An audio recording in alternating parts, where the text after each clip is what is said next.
O François Quesnay, ele foi um autor de economia, que ele foi um dos fundadores da escola fisiocrata. Ele é conhecido no meio da economia, mas ele não é muito conhecido pelas pessoas em geral. E a economia, pela perspectiva dele, tem referências e pontos que são estratégicos para o debate econômico. Ele traz muita coisa, depois os autores vão abandonar. E é colocado na mesma perspectiva. Quesnay é colocado na mesma perspectiva de Adam Smith, né, que escreveu A Riqueza das Nações, quando o François Quesnay, ele vem antes, né, com o livro dele, escrito em 1758, Análise do Quadro Econômico.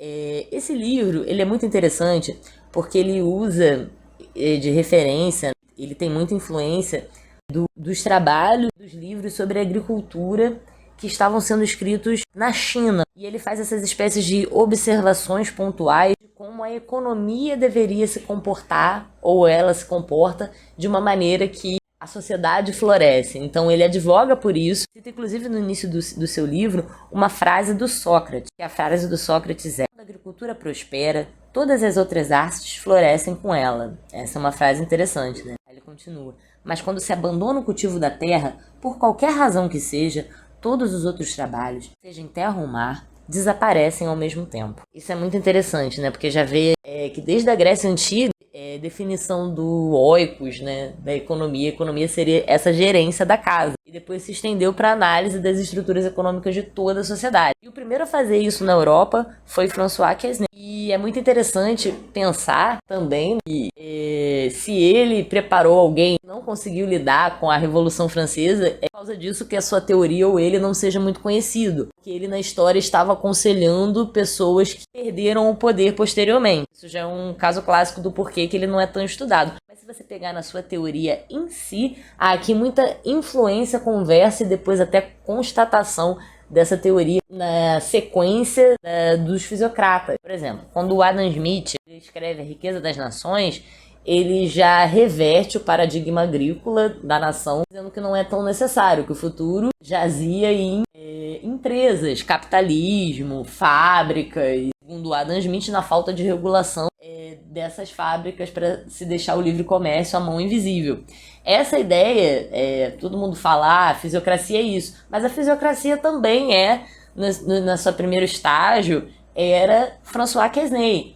E aqui há, por exemplo, uma apologia, inclusive, aos mandarins chineses, à tradição agrícola chinesa, que começou com a dinastia Zhou, por exemplo, e depois se estendeu de maneira mais burocratizada e institucionalizada na dinastia Han. Então, o François Quesnay, ele traz a questão do despotismo chinês, não como uma crítica. A gente vê despotismo no sentido de grandeza, de poder centralizado. Inclusive, Mao Tse-tung, na Revolução Cultural, depois e tal, também via de uma perspectiva econômica. O planejamento era ir a campo, não era bolchevique, né? Bolchevique soviete agrário, bolchevique citatino. O que era citatino na Revolução Chinesa era a proposta de revolução cultural, que seria uma nova cultura, a ideia de modernidade que foi construída, debater a extensão disso em imaginação. A gente pode pensar da Revolução Chinesa, Revolução Cultural Chinesa, que começam a ter os planos quinquenais, e esses planos, eles eram diretrizes da economia muito parecidas com o que se fazia antes nas primeiras dinastias de monarquia na China, antes do contato com o Ocidente e tal. Inclusive, é descrito, falado, Quesnay escreve sobre isso, sobre a percepção do Marco Polo, como que ele via certa tolerância religiosa na China, nas práticas de comércio.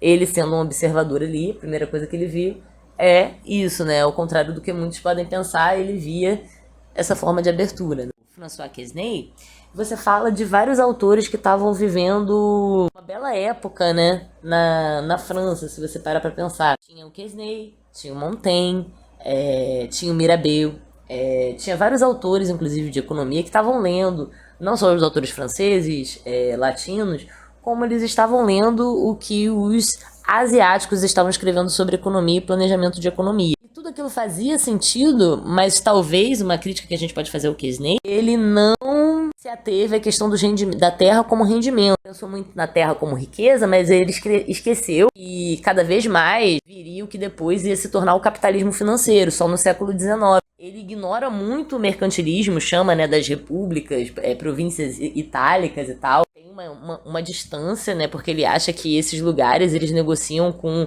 moedas de outros lugares, então a riqueza é de talvez um emissário comerciante estrangeiro que está ali fazendo negócio para si, né, em seu proveito, não no proveito da sociedade e da nação, que é por isso que ele desconfia do comércio. Desconfia do comércio porque não há controle do lastro da confiabilidade desse comércio. François Quesnay é extremamente nacionalista. O que ele não podia prever. O que Quesnay não podia prever? O agito da Revolução Francesa, por exemplo. Que o povo não ia aceitar essa ideia de classe estéril. O povo não ia aceitar essa ideia de assistir passiva aos acontecimentos políticos. E aí o que se deu? Se deu uma crise exatamente na agricultura. Uma crise do pão, que é muito comentado na historiografia francesa, que tem muitos relatos, muita estatística. Tem todo um ramo de pesquisa do porquê que a Revolução Francesa teria, hipótese causal, teria acontecido por causa, talvez, do aumento vertiginoso do preço do pão, porque você tem que entender que, em termos de dieta, 70% a 80% da dieta do francês era composta por pão. Não tinha, né, o arroz com feijão. Não é que nem a questão depois da batata lá para os irlandeses e para os escoceses, que vira a questão de subsistência. E aí tem toda uma série de tradições, de definições que a gente pode questionar, porque ele estava escrevendo através de uma perspectiva ainda privilegiada, né? Por exemplo, ele fala que o lucro dessas classes produtivas estaria ligado em manter os produtos com preço alto, que é basicamente algo que o Adam Smith também fala, mas em relação ao lucro da fábrica do grande industrial, né? Não é o lucro da fazenda. Mas a questão do Quesnay é interessante porque ele está querendo dizer que a fazenda ela lucra mais. Se eu prevejo uma safra e essa safra for muito boa, eu multiplico aquela semente que eu tinha. Então, até aquela coisa da metáfora bíblica, né? De você ser agraciado, abençoado, é visto no quanto você consegue produzir. Então ele estaria intrinsecamente ligando o lucro das nações, ou a grande riqueza das nações, a grande prosperidade nacional daquela época, do antigo regime, né, entre os séculos 17 e 18, ele estava ali dizendo que a principal fonte de riqueza era a terra se você era esperto. Só que ele não previu o movimento da ascensão das economias nacionais e do dinheiro nisso, né? E depois de todos os padrões que o dinheiro vem a obedecer para que ele lastre, para que ele tenha valor. Uma coisa a posterior à questão do debate do Estado-nação. Ele está querendo dizer, o Quesnay, que a agricultura tem que ser a base da ideia de qualquer Estado. E isso, por exemplo, coincide com a tradição de fazenda de países como o Brasil, que tem ministro da Fazenda, né, que se preocupa com isso como um encargo fictício, é o cara que representa a mediação de comércio entre vários setores da sociedade, inclusive gastos do governo, para dar um exemplo. Não que fazenda significa gerir uma fazenda, mas enquanto metáfora, né, o nosso país, ele lida com isso, né? Não é economia, no Ministério da Economia direta, é o Ministério da Fazenda. Por quê? Porque muito da riqueza do Brasil é uma riqueza que vem da terra, do agronegócio, desse tipo de investimento em ampla escala, e não se sabe como isso retorna ao país de maneira imediata, não se sabe nem se retorna totalmente no sentido de mercado interno, do que as pessoas podem comprar, podem investir. Tem esse debate também de poder de compra em relação ao que o agro produz, porque o agro também exporta muito mais do que ele se importa com o mercado interno. Por isso, na questão das tarifas e taxas que teve agora do Trump, muita gente mais pobre no Brasil não estava ligando porque o preço da comida estava baixando de maneira contraditória, porque o setor agro brasileiro, que normalmente é exportador, é extremamente autogerido, né?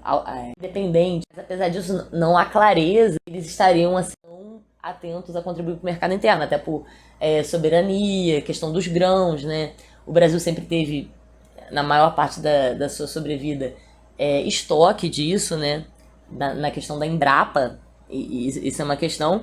E a França também é uma tradição agrícola muito forte. No acordo do Mercosul, por exemplo, você viu muito bem os agricultores franceses com medo do nosso agronegócio, dos nossos produtos inundarem o mercado deles e eles, né, ter uma grande crise do setor deles que não é tão mecanizado quanto o nosso. E aí teve uma crise por causa disso, por causa do excesso devido à colonização. Isso é uma questão interessante, entre Espanha e Portugal. E aí, mudando um pouco do eixo, se você comparar o que o Quesnay fala para o que o Adam Smith fala, o Adam Smith ele fala que o lucro do empresário é o lucro nacional. E ele certamente ignora a ideia de que a Inglaterra que ele está falando, o capital de acumulação primitiva do capital, a grande Inglaterra, a Inglaterra só teve regulamentação, monopólio, companhias de comércio. Então não é um bom exemplo. Então quando Adam Smith advoga pela falta de direitos ou por uma mão invisível do Estado que se regula, e ele tá falando que o lucro do empresário é o lucro nacional, ele esquece que o próprio Reino Unido precisava da empresa de colonização para assegurar os seus monopólios marítimos, através dessas empresas de capital misto, de capital nacional, holandesa, Companhia das Índias Orientais, Ocidentais, e cada um dirigia de uma parte de territórios que era, né, o que a gente está falando do esquema da colonização clássica britânica. E isso não era aleatório. Então, o nome disso, o nome dessa enterprise da colonização, o nome disso é colonização. E essas empresas faziam e abstraíam produtos primários de exportação através disso. Então, era a forma de como, por exemplo, a Inglaterra não precisava colonizar o Brasil porque a Inglaterra colonizava Portugal. Era uma relação indireta. Então, a gente era colonizado pelo colonizador econômico, não pelo colonizador cultural.